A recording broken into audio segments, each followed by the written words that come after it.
Dy automjete janë përfshirë në një aksident mesditën e kësaj të dielën në autostradën Levant-Tepelen në afërsi të Çakranit, duke lënë të plagosur 4 persona.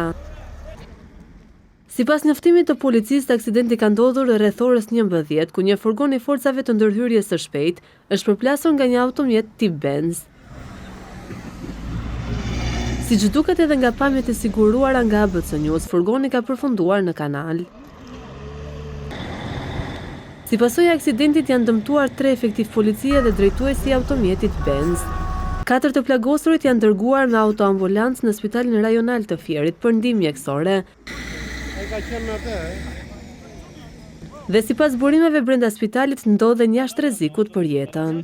Shkaki i aksidentit dyshohet të jetë bërë shpejtësia e lartë e automjetit tip Benz që ka goditur nga pas furgonin e FNSH-s. Policia dhe ekspertët shkuan në vendingjarje për të zbardhur dhe dokumentuar rrethanat e aksidentit.